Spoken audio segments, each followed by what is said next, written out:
guys, Absolute Duelist here, coming to you with another One Piece video, and in today's One Piece video, we are going to be talking about the brand new OP11 Katakuri structure deck, because I want to go ahead and do another how to play guide, teaching you guys how to play this leader, what you should be doing, showing you a deck profile, and going through the entire curve for this deck in my opinion. So I hope you're ready, let's go ahead and get into it. So let's go ahead and start off with the leader. Now the leader Katakuri is a very good leader overall because of what he can do. Let's go ahead and read it. So, when the opponent attacks or on your opponent's attack once per turn, -1 Dom. Look at one card from the top of your opponent's deck, then this leader gains 1k power during this battle. Now, you might be thinking, oh, that's a okay ability, it's 1k counter or 1k boost every single turn.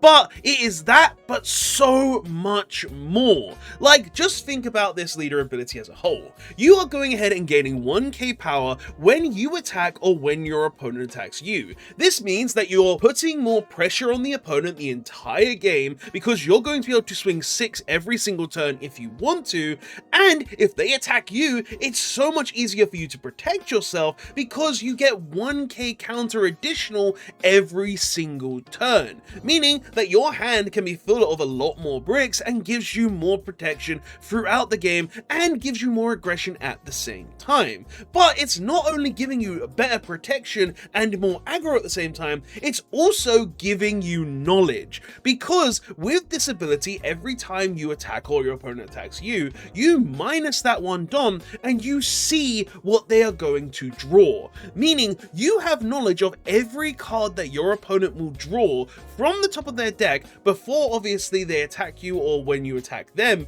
to go ahead and then have the knowledge throughout the entire game of what your opponent may have. Oh, you now know that your opponent has a 1k counter on top of their deck. That means that it's 1k counter less to try and stop your lethal swing at the end of the game. This is an amazing ability to have because it's not only giving you more aggression, more pressure, more protection, but it's also giving you knowledge throughout the entire game. So this leader ability is absolutely insane, and let's go ahead and take a look at the deck that I've built around that. So this is the deck profile as a whole. Honestly, this deck profile is a lot of fun because I feel like it has a lot of control aspects and also very much focuses on speeding up the game for yourself with stuff like the brand new 5-cost Katakuri. But let's go ahead and talk about each of the cards individually throughout the list that I have. So for starters, we have the consistency, the most important part of the deck in my opinion, because without it, you would just not be able to get to the cards that you need to play the game. And for the consistency in the deck, we have Floor Pudding for starters. This card is very good, being able to look at the top 5 cards of our deck and add any 2-cost or higher Big Mom Pirate from those cards to our hand, and also has an additional ability to go ahead and rest itself in -1 Don to look at the top card of our opponent's deck to give us maybe slightly more knowledge, but you'll most likely never use that ability. Next, we have 4 of the new Brulee, which is an absolutely perfect card as well, being a 2k counter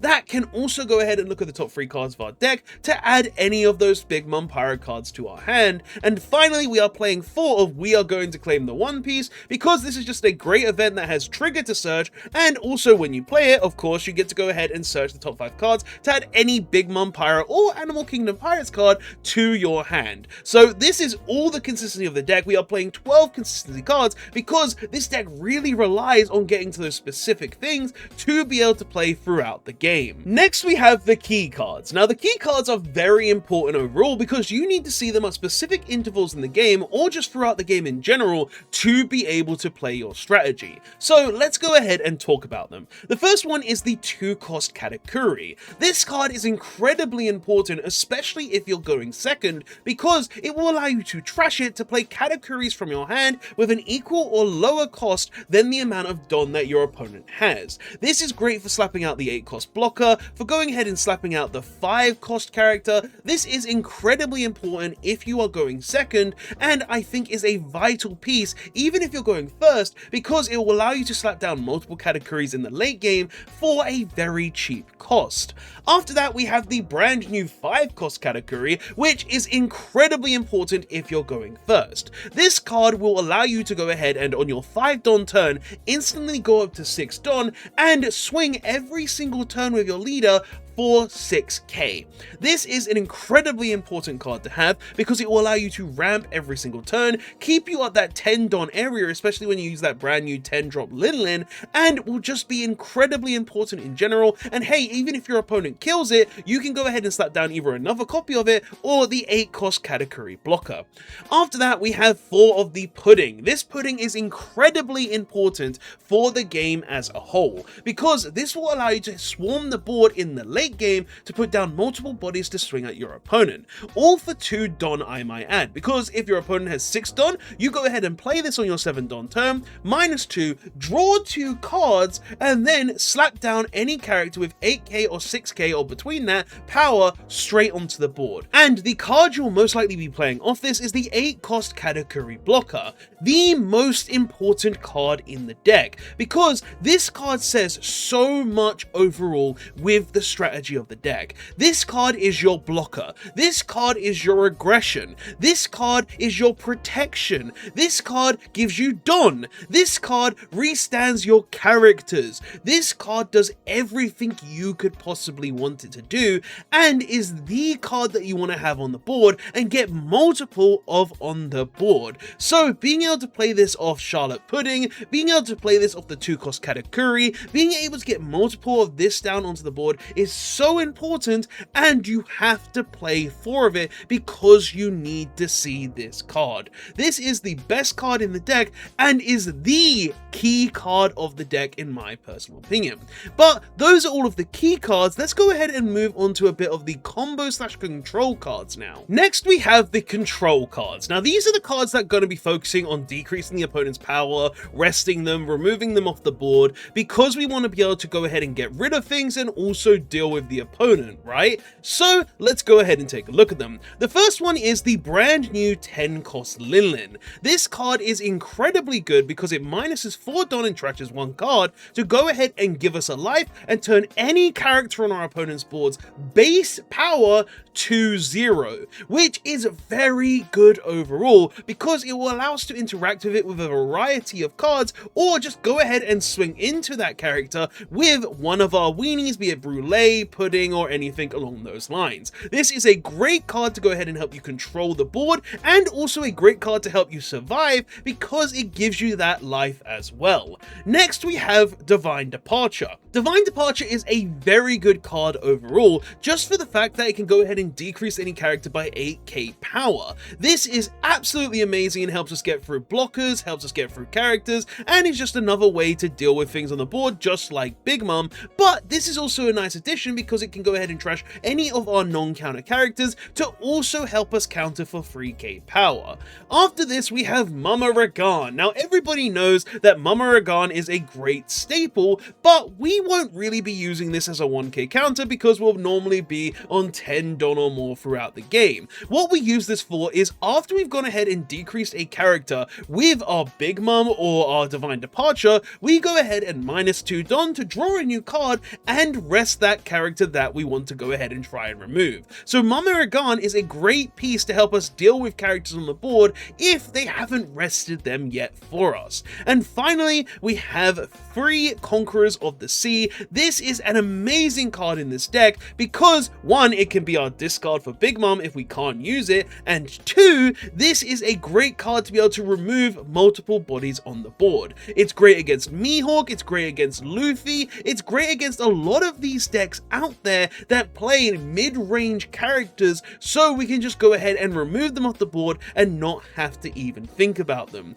These are all of the control cards and they really do help in their own ways, and I would say all of them are very important to the strategy of Katakuri. But let's go ahead and go on to the last few cards of the deck. And onto the protection cards, the cards that we're playing to keep us alive, the 2k counters, the things that stop attacks, stuff like that. Let's go ahead and see what I'm playing. The first one is Strucid. This is just a very decent 2k counter that also has the built-in ability to rest a 4 cost character if I can call the top card of your deck correctly, which I should be able to do with Katakuri. After that, we are playing the 4-cost Pudding because of this is a blocker that can also ramp us Don back. And then finally, we are playing Slow Beam because, you know, this is a 2k counter that can rest any character our opponent has. All of these cards are great for protection and are just 2k counters to help us survive. Now, this is the entire deck. Honestly, I really do like how I've constructed this deck because I feel like the curve and everything that goes into it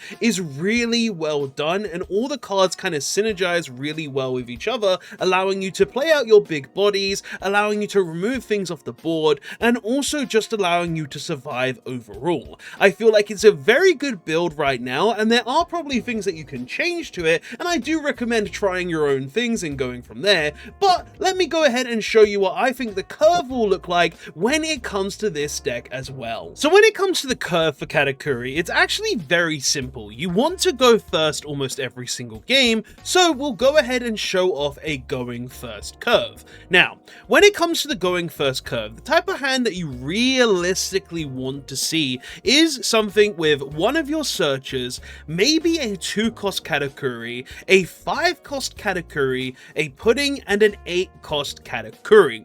These cards are the cards that you're going to want to see throughout the game, and they're going to be the cards that you want to see on your curve at every single point. So these are the ones that we're going to start off with for this curve. So the first turn's pretty easy. All you're going to do is play that 1-cost searcher, slap it down on the board, look at the top 5 and add something to your hand. Probably something with counter, or if you don't think you'll see another one, a 10-cost Big Mum for the late game. For turn 2, it'll be a very easy turn once again. All you're going to do is swing with your leader to go ahead and get a little bit of aggression in, and then you'll play that 2-cost Katakuri in your hand, and if you did take the 2k counter from the Pudding search and it was potentially a brulee, you will go ahead and play that brulee as well, just so you can get another search to go ahead and make your hand that much more consistent, probably adding another counter card or once again that 10-cost linlin. Now we go on to turn 3. Now turn 3 we obviously probably took a life and have also drawn some cards from the turn prior and this one, so we'll have a random counter for the extra cards that would have been in our hand.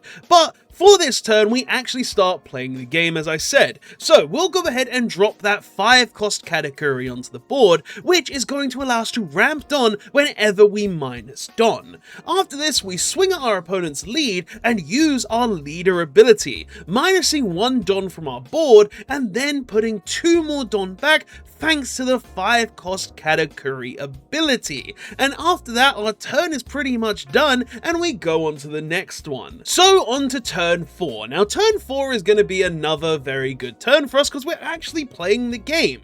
But we have some things to fix first. We have drawn a card for turn, so we have 4 random cards in hand, and we probably took a life last turn with one of our opponent's swings, but protected one thanks to our leader's ability. So instead of being on 8 Don, we'll be on 7 Don and 5 random cards in hand. These could be anything, 2k counters or anything else you really wish for. Could be even one of those 10-cost linlins. Now, let's go ahead and play our turn. So, how we play this turn is very simple. We're going to go ahead and drop that 7-cost Pudding down with our 7 Don. We're then going to go ahead and minus 2 of that Don, going straight onto 5, and then play out the Katakuri from hand and draw 2 more random cards. So, we now have 7 random cards in hand. This is getting really good for us, isn't it? With the amount of card advantage and our board presence, and also because we have that 5-cost Katakuri on the board, we are also going to go ahead and ramp 2 Don. So we're back to 7 Don as well, and after that we swing with our leader, we swing with the 5-cost Katakuri, and we end turn using our 8-cost Katakuri's ability to restand the 5-cost Katakuri and also draw 1 Don back. And from that point onwards, it really does depend on what your opponent is playing. Do you want to go ahead and try and remove something off the board with a 10 Mum to gain a life and then also Mumaragan to rest the thing you put to 0 and then swing into it? Well, you can go ahead and do that. Do you want to go ahead and play another 8-cost Katakuri from your hand with that 2-cost Charlotte Katakuri? Well, you can trust the Charlotte Katakuri to play that from your hand. Do you want to go ahead and play another Pudding to draw 2 more cards and play another 8-cost Katakuri from your hand? well, you can do that as well. From this point onwards, it really does depend on what your opponent has and what you want to do, because this is the standard curve up to this point, and anything after that really just changes depending on the game state. So this is the going first curve. But there is also one thing I would like to show you, because it's a little bit of a combo if you're forced to go second. So in this situation, I have reset the board and put it to a point where it would be like if we were forced to go second. Now, if we were forced to go second, there is a very cool play we can do with the 2-cost Katakuri and 2 other 5-cost Katakuris in our hand. So what we can do is, our opponent will be on 5 Dom.